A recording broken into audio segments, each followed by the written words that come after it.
It was a great show. I mean, why cancel it? I want to start this off by asking you a question. How's your day been? Imagine your favorite show. Could be anything. Live action, animated, big mouth for all I care. Now with that, picture two scenarios. One in which that show gets cancelled after its first few seasons. Right as you felt it had been finally hitting its stride, the network pulls the plug and you'll never learn what happened. As these characters fade away into obscurity only to be brought up again in some loser's video about shows that were cancelled too soon. Or one in which your favorite show goes on forever. It gets 10, 20, 30 seasons, but only those first few are any good. The only ones that you feel truly captured what you enjoyed about it in the first place. On one hand, your show will always be remembered fondly with a dedicated fanbase who can derive so much appreciation out of only that small batch of episodes, yet always clamoring for more. And on the other hand, your show continues to be popular for decades to come, always getting new content to consume, even if you may not particularly be enjoying it. Which would you rather? A few months back, I'd taken a look at the latter, shows that went on way longer than they were ever designed for, and how that extended lifespan reflected in their quality. Oftentimes getting so unbearably far removed from where it started that most people out there would actively rather it be put out of its misery before tarnishing the brand any further. So I thought it would be interesting to take a look at the other circumstance, where a show gets cancelled too soon. Now there's a variety of reasons as to why this might happen, like money, or oh yeah, death threats. And money. Really, if a network doesn't find any profit to be made in a program, then it makes sense why they would decide to drop it. These things are expensive to make, and so I can understand the mindset in not wanting to pump millions of dollars into a series that already isn't doing well, when you can just as easily start up something new and try again. Still though, it must be gut-wrenching to go through the grueling process of getting a show picked up, and produced, and put on the air, years of hard work, blood, sweat, and tears, only for it to get cancelled after a couple episodes. Jonah Hill reportedly wept after getting the news of Alan Gregory's cancellation after a whopping 7 episodes. And so today I thought, why not take a look at a various array of shows that were cancelled too soon, and all the reasons as to why they so suddenly met their fate. Should specify though that I want to at least focus on good shows, ones where more episodes were actually in demand.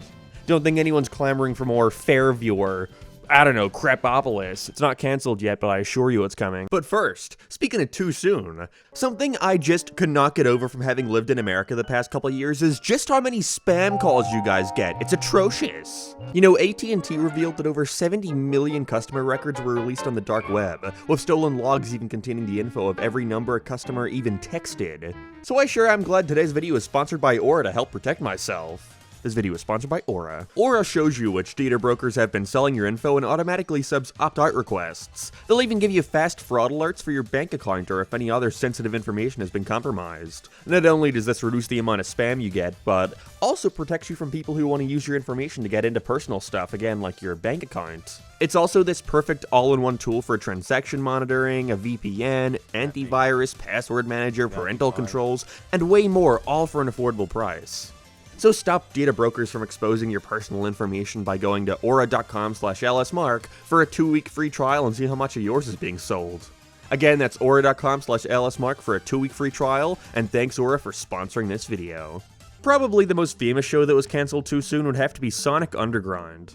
They made a fire, their mother would be fine. There's a lot of varied discussion out there about different shows and whether or not they can be considered cancelled too soon. And I think sometimes folks confuse that with, I like this show, I want more. Right now we're seeing a huge uproar for Steven Universe to get brought back and that it was let go of too quickly. And despite there being some truth to that, considering the staff did get their episode count greatly reduced for choosing to do the gay rock wedding episode. But at the end of the day, all I can say is, I don't know, 160 episodes isn't anything to scoff at. It's especially weird in Steven Universe's case when you consider that it already got brought back. Not only for a movie, but also with a sequel series that gave fans an additional 20 episodes. So like, maybe it's just me, but perhaps we can let it rest for a bit. It's only been 4 years. For me, if I were to consider a show as being cancelled too soon, then I would probably say the cutoff is like 50 to 60 episodes, right before syndication. But even then, you can do a lot with a series within that time frame. One of my favorite shows, F is for Family, only lasted 44 episodes, and it still managed to wrap things up in a nice, satisfying way.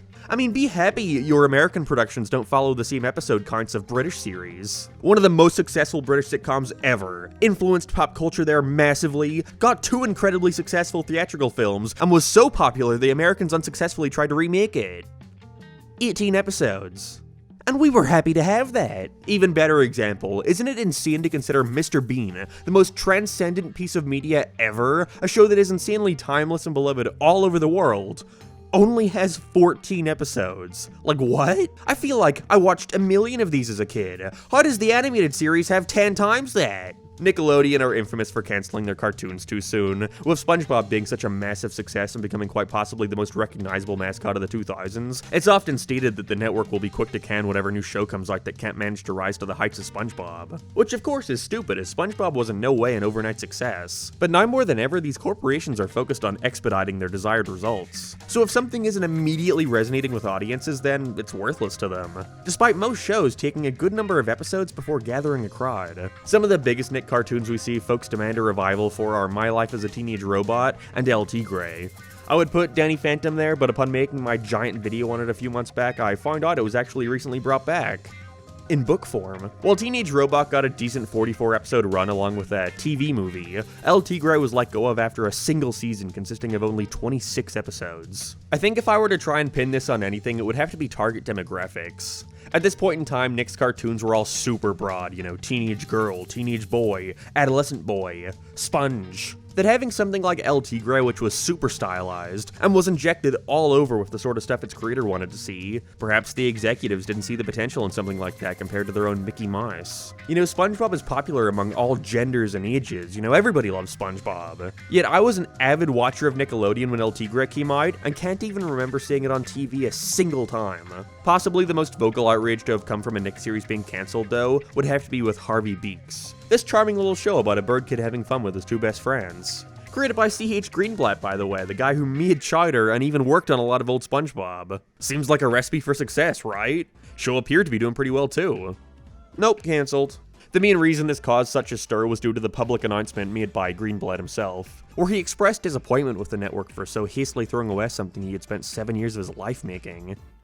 They forced him to delete it. Cartoon Network, to be fair, hasn't been much better. While in recent times we've been seeing the disaster that was Warner Brothers' merger with Discovery, listing record losses for the company of $9 billion, Jesus. The network's treatment of their programs hasn't exactly been squeaky clean up until now. Most infamously, from the mid-2000s to even as far as the early 2010s, they had been canceling shows, not for ratings, not because, the creator ate someone's sandwich from the fridge at work, but instead, because of toys. Young Justice, Megas XLR, and Symbionic Titan. All shows with massive potential, and all shows that were considered canceled too soon. Symbionic Titan didn't even get past 20 episodes despite being created by CN alumni Gendy Tartakovsky. I suppose I can somewhat see the mindset here. It's well known that a large source of income from animated programs to make up for the vastly expensive production costs comes from merchandise. I get it. Even better if your show manages to become a merchandising juggernaut even when separated from the cartoon. I have never seen an episode of Ben 10 in my life, yet as a kid I still owned the fucking wristwatch, along with every other kid in my class that got banned. So I imagine when put up against those numbers, anything was going to be seen as a letdown. I feel like they really shot themselves in the foot here though, because have you ever seen a toy for Megas XLR or Symbionic Titan? I only managed to find a couple for the former, and if anything, they just look like poor Transformers knockoffs. Seems like they only released a couple pieces of merch, and when they weren't flying off the shelves, they decided to cancel the entire thing as a result instead of, trying harder? It's also a lame fucking excuse. Look at some of the most popular cartoons of all time. Not every single one also had a successful toy line to remain on the air. When have you ever seen a Fairly Oddparents toy in a store? Jimmy Neutron, Avatar. It's not that they don't exist, but I can't imagine it contributed that much to the profits. And they barely even make any merchandise for cartoons these days, so it seems as if that excuse has been long gone. My friend once showed me a series they thought I would like from the late 90s called Freaks and Geeks, created by Paul Feig, the mastermind behind Ghostbusters 2016. I loved this show. I thought it was great. Just being this chill series focusing on Velma from Scoobert-Doo trying to escape her mundane life of being a clean-cut kid by hanging around the school misfits like Seth Rogen. Also gives a lot of time to her brother and him struggling with the prospect of becoming a teenager alongside his loser friends. The Freaks and the geeks, if you will. It's probably one of my favorite shows. I think it perfectly balances the mundane and regular struggles people go through while trying to find their place in the world, really managing to deliver on those deeper moments when the plot calls for it. So of course a show I like this much would have to be cancelled after 18 episodes. What sucks most is that it was getting really good. Despite having a fitting conclusion that works as a finale, it felt like they'd only scratched the surface of what they could do with these characters, in a way I would have loved to see continued. Well, shit. At least the silver lining here was Judd Apatow getting to work with a lot of actors for the first time here that he would later have star in his many future classic movies, like The 40-Year-Old Virgin, Forgetting Sarah Marshall, Superbad, Step Brothers, Knocked Up, Pineapple Express, and so many more favorites. It was cancelled because the NBC Entertainment president was replaced after it got picked up. Someone who openly did not understand a show highlighting the harshness of a real regular high school life, because they went to a boarding school. Sounds a lot like they wanted something more akin to Beverly Hills 90210, a school about a bunch of rich kids going to a rich kid school and dealing with rich kid problems. How entertaining. I think if there were anything that perfectly represents the loss of relevance television has had in the past couple decades, it would be the fact that Freaks and Geeks was cancelled for low ratings, and then you look at them and it's like, 7 million viewers an episode was considered a failure back then? Comparatively today, getting 1 million viewers and you'd be one of the highest rated programs ever. Another show I recently saw, which I definitely think was too ahead of its time, would be Pushing Daisies, a series with a pretty high concept. Basically, this kid realizes that when someone dies, he can revive them with a simple touch. However, touch them again, and they're dead forever. Years later, he finds out that his childhood friend was murdered, and so he revives her. Now the two solve mysteries together and fall in love, despite never being able to touch. It looks annoying, I get it, it looks like the fucking Cat in the Hat movie, but it all works and the series is so quirky in the way that it's written, but at the same time is so confident in doing its own thing that it somehow manages to be incredibly charming and fun. The series unfortunately managed to run for a total of 2 seasons with 22 episodes, and sadly due to a combination of poor ratings and expensive budget, I mean just look at it, the show was cancelled.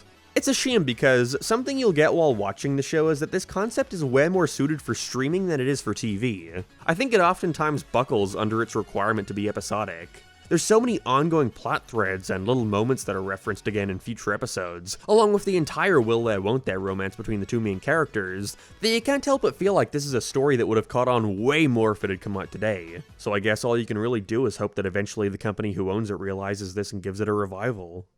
But would that even be worth it? Quite possibly the worst outcome from bringing back a beloved show that was cancelled too soon is the prospect of it finally escaping death, finally getting a revival after years of fans clamoring for its return, only for it to suck.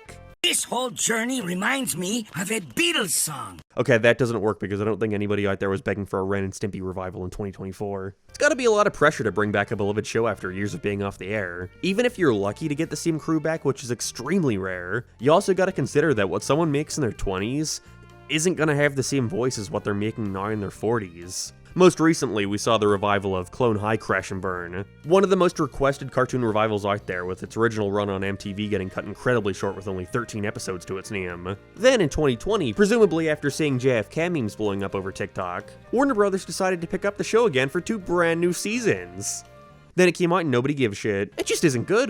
There's no way around it. I think people would have been a lot more harsh to this if it weren't for the fact that it was tied to a beloved show folks desperately wanted to see return. Things had just changed. The art style looked jarring with the new tweened animation. They decided to omit one of the main characters out of fear of causing the same backlash that resulted in the original being cancelled. That sure worked out. And worst of all, it just kinda seemed to forget what it was. Instead of being an irreverent comedy that constantly poked fun at dumb high school drama tropes, it seemed as if the series had now been taken over by people who didn't understand the satire. Now they're shipping all these characters together and you're actually meant to care?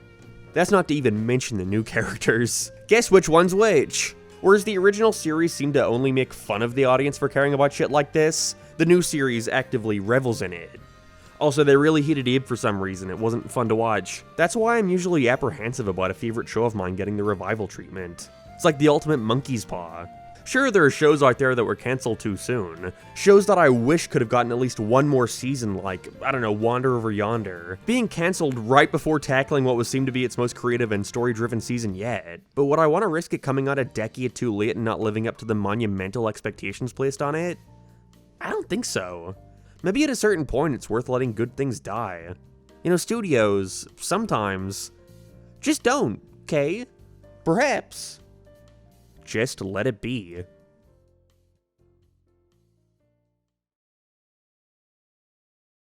You know, this whole journey reminds me of a Beatles song.